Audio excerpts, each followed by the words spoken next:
From WBAZ Radio, it's Interview with the Artist with Walker Vreeland. Happy New Year! Yes, it's our first episode of 2015. Very exciting. How's the new year so far for you? I hope you're well. I'm so glad you're with us. And I'm great. I'm about 5 pounds heavier, but other than that, I'm fine. I'm healthy. I'm happy to be alive. And we are going to begin the new year with a very funny man, comedian, actor, and songwriter Rick Crom. Now, if you watch Louie on FX, you would probably recognize him. He's made several cameos on that show. And you've also seen him on Chappelle's Show and Caroline's Comedy Hour and Tough Crowd with Colin and Quinn. As an actor, he's appeared on Broadway in The Goodbye Girl, Footloose, and Urinetown, one of my favorite shows. And as a songwriter, he wrote the book, music, and lyrics for Newsicle, which has been running off Broadway since 2009, and for which he's received several Drama Desk Award nominations. Now, full disclosure, Rick Crom is a friend of mine. We have known each other for 18 years. Jesus, that's a long time. And you will hear, actually, in this conversation, the story of how we met, and it will touch your heart. No, Rick has always been my link to the comedy world, only in the sense that I'm a fan. I've never been a comedian myself, but I've always been a big comedy enthusiast, and literally a month after I moved to New York, Rick gave me my first professional job as an actor. And so he sort of became my entree into the cabaret scene and the comedy scene. He's one of those people who, for me, represents a very specific period of my life, which was not an easy time, quite honestly. It was complicated. I have good memories of that time, but it was also very confusing. It was a period not without its challenges. But, when I think of Rick, I think of when we met, and I think of the younger, crazier version of myself that I was, which is not a bad thing, because most of the crazy is in the past. Of course, once crazy, always a little bit crazy, but, I was thinking about this on New Year's Eve, actually, that if I had to choose between being younger and out of my fucking mind, or older and not, it's no contest. Of course, I would absolutely choose to be the age I am now and more stable. You cannot possibly, in my worldview, overrate mental stability. And you take. Now at 36 years old, it's less hair, but a better functioning brain. Maybe 5 to 10 pounds heavier, but less bipolar. So you see, it all balances itself out.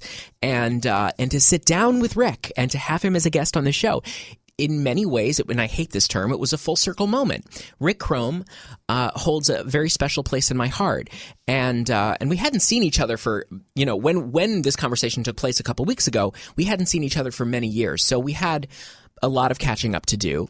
And this is a 2-part interview, and we have no time to waste, so we are going to start right now, immediatement. Okay, here we go. Enjoy. It's part 1 of my conversation with songwriter, actor, comedian, and one of my favorite people, Mr. Rick Crom.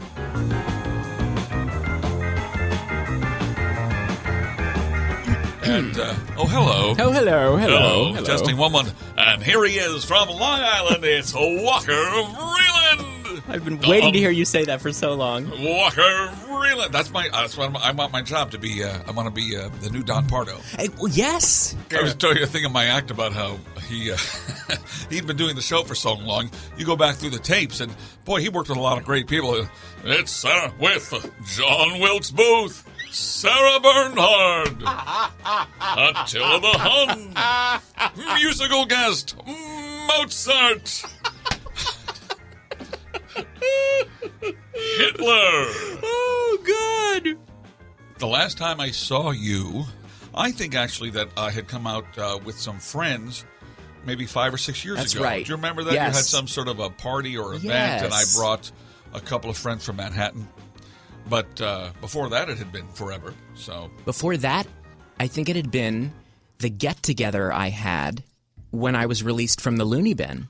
Gosh. Remember that get-together I had? It was I think it was at a pub in the West Village. I don't recall that you were in the loony bin. Oh, yeah. 10 days. It was all right. It was a brief stay. So, all right. But I felt the need to sort of throw a party afterwards. It's kind of redundant to say I survived rehab. No. You know. But you were nice enough to come and pay your respects. Of course. You know, I used to look at you and I think, he's hearing a voice. Somebody's talking to him. We're having a conversation. That may still be the case. Yes. Yes, but in this case, it's feedback through your earphones. That's it's not right. an actual person. Right. No, I did the antidepressant route myself for a while. Let's talk about your childhood. All right. I was born at a very early age.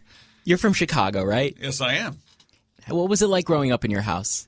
I don't know. I think we were lower middle class, and we grew from there.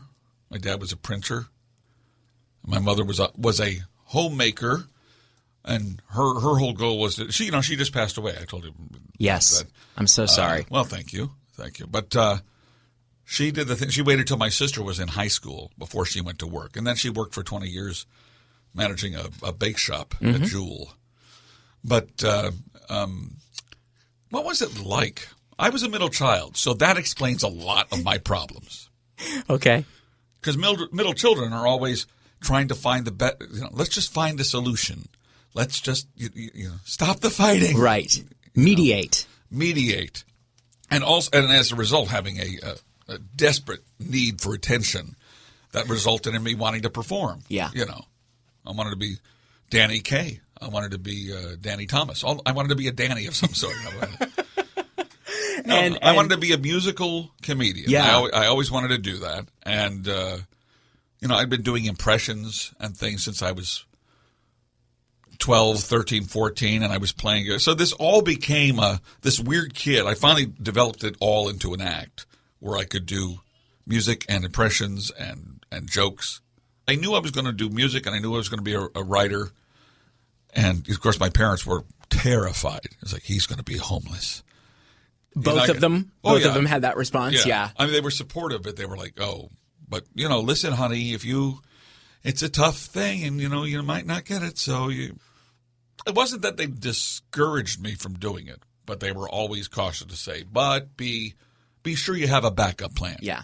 Well, they used to say, have something to fall back on, and I was like, well, I don't plan to fall back, that kind of thing. It's really amazing. The only reason I have a career or got work is because I really made myself unqualified to do anything else. I could not work in an office. I couldn't sell. I'm terrible at math. And I'm a bit sarcastic. Which doesn't always go over so well in offices. Yeah. So you moved to New York when? All right, so here's what happened.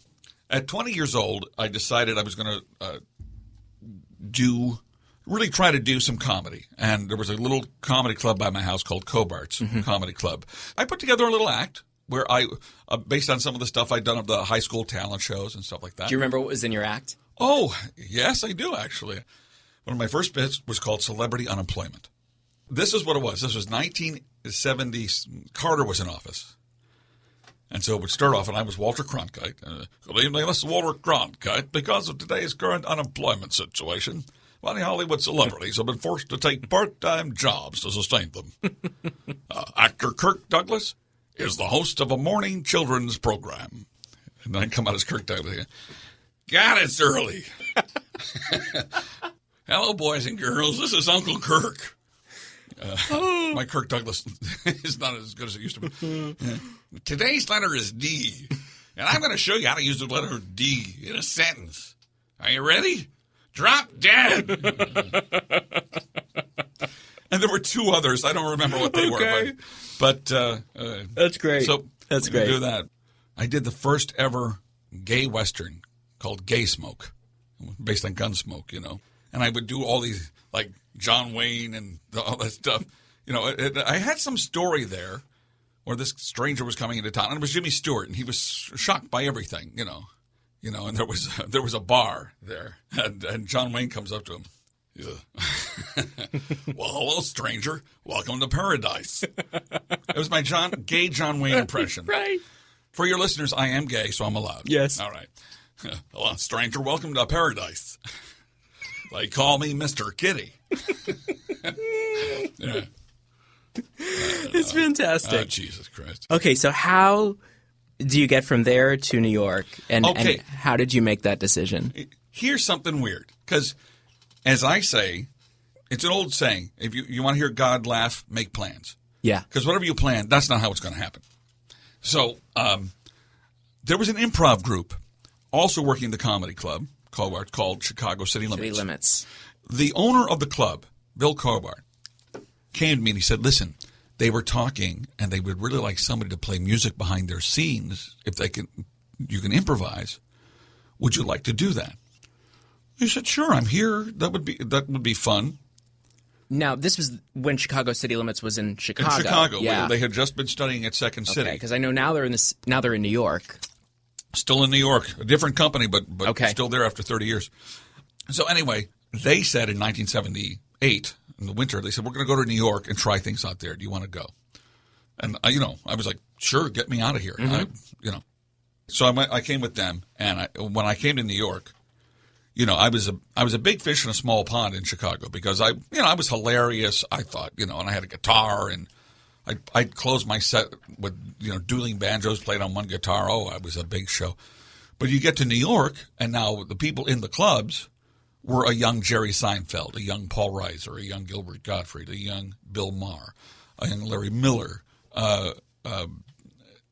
not Robin Williams, but he was later, but he was a Boston guy. Okay. Paul Provenza, and just people who are big stars today. And with those being the competition, I was not getting on as a stand-up comedian. I was just their piano player. Okay, so I'm not doing stand-up anymore. I'm opening for Chicago City Limits when we're on the road. Then we got a theater in New York in 1980, and I would open the show with my own thing, and I would play behind them. Then there was this old place called the Duplex in New York, the original Duplex, which you performed in. On Grove Street. On Grove Street. Yes. Before it was Rose's turn. Mm-hmm. Okay, see how these things happen? So I was kind of discontent, but I loved this world of cabaret that had just been opened up. The owners of the Duplex would see me playing funny songs and stuff like that. The owners of the Duplex said, hey, why don't you do a show of your own?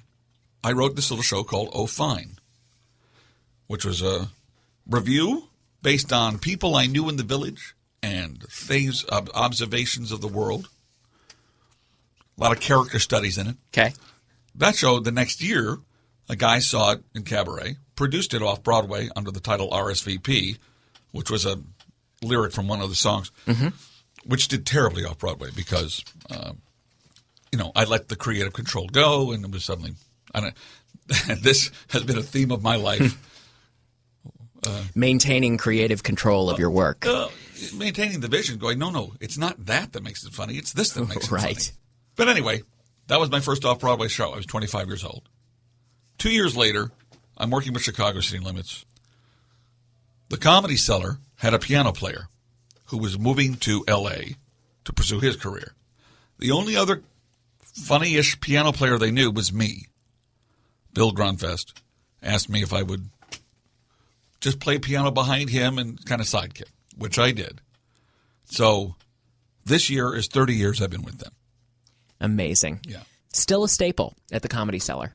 And when I was in the city, I would come hang out with you there. And that's where we met. That's where we met. That's right.